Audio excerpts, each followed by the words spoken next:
Hey community of awesome, I'm Gabe and this is Bookish Pixie. So over the years I've done a lot of different vlogs about different parts of writing a book, but a lot of those vlogs at this point are like 5 years old, so I thought it might be helpful to do an overview of how I write a book from the conception of the idea all the way to turning it in to my agent or editor. This is going to be a 2-part vlog series, so this first part will go all the way through the end of the first draft. So once I get an idea that is one that I would like to pursue, I start to play around with it, and I usually do that in an Evernote document, and I'll do bullet points of ideas around where I think this idea could go. I try not to censor myself too much, because generally I know that anything I decide actually I don't want, I can just ignore or throw out.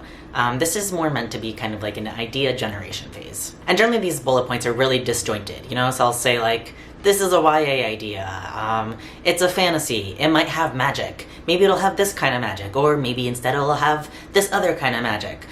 This is the character I'm thinking about, these are some overarching themes that I'm thinking about, stuff like that. Once I've fleshed out this idea enough that I'm like, hey, this could actually be a full story, I then open up a Scrivener document. Usually at this point I have a very vague idea of the plot, so I'll usually have the inciting incident. Maybe I'll have an idea of the climax, might have a vague sense of how I want it to end, maybe a smattering of a couple scene ideas here and there, but certainly not a fleshed out plot. I will say, not everybody plots, and that's okay. I did find, however, that as much as I dislike plotting, and I do dislike it, it is actually essential to my process, because if I don't plot, I get stuck really easily, and then I get bored because I'm stuck, and then I usually just give up on the project. And that is how I abandoned many projects before I began plotting. So, do I enjoy plotting? No, but do I do it every single time anyway? Yeah. While I'm plotting, I use the corkboard feature in Scrivener, and I usually just write like, you know, a sentence or two, maybe 3 sentences, about what each scene could be. And then I just keep going. I keep doing that and building on top of what I have, because I'm a very linear writer, until I eventually have some semblance of a plot. Once I have a complete plot, one thing I've started doing recently is before I start writing anything, I analyze the plot to make sure I'm hitting all the beats I want to hit. Mostly I just want to make sure it is a fully complete plot that makes sense and is satisfying. The last thing I do before I start writing, if I haven't already at this point, is I'll create a pitch for my book. So like a 1 or 2 sentence elevator pitch and also a back cover copy. And I do that because I keep it easily accessible while I'm writing so that I can always keep in the back of my mind what the point of this book is. Okay, great, so I've done all that, now I can start writing. I prefer to fast draft.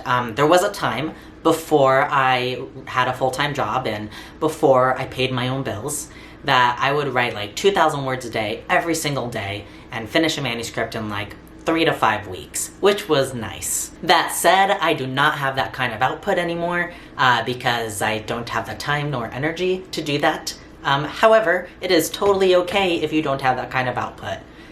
You don't need it. The important part, I think, is to keep some kind of momentum. Generally, when I'm first drafting, I try to write 5 days a week, and that doesn't necessarily mean Monday through Friday. I'll usually try to keep 1 day off on the weekend so that I can rest, because I think that's really important. And then I write, you know, and I do use a word count goal, and I actually recalculate it every single day so that I can always keep the most accurate number of how many words a day I need to write in order to meet my goal. Scrivener actually does that automatically for me, which is super nice. And then I just do the best I can. However much you write, wherever you write, whenever you write is totally up to you depending on your schedule. I think the important thing is to just keep going.